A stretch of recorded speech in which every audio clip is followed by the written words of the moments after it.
Hi guys, நிறைய videos என் சேனலில் போட்டிருக்கேன். So after now Sri Lankan food series ஒன்று ட்ரை பண்ணுவோம். எபிசோட் 1 ஆஃப் ஸ்ரீலங்கன் ரெசிபி பாவக்காய் சாலட். முதல்ல பாவக்காவை நல்லா கழுவிட்டு இந்த மாதிரி கட் பண்ணி நடுவில் இருக்கிற அந்த விதையெல்லாம் எடுத்துடணும்.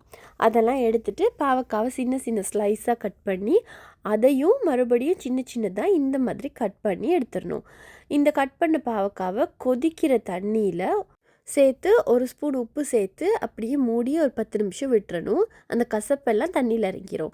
அதுக்கப்புறம் அதை வடிச்சிட்டு நல்லா தண்ணியெல்லாம் இல்லாமல் போனதுக்கப்புறமா அதில் வெங்காயம், தக்காளி, பச்சை மிளகாய் இது மூணையுமே சின்ன சின்னதாக கட் பண்ணி சேர்த்து அதோட தேங்காய் பூ, மாசி கருவாடு, தேசிக்காய் பால், அதுக்கப்புறமா உப்பு சேர்த்து நல்லா மிக்ஸ் பண்ணிடணும்.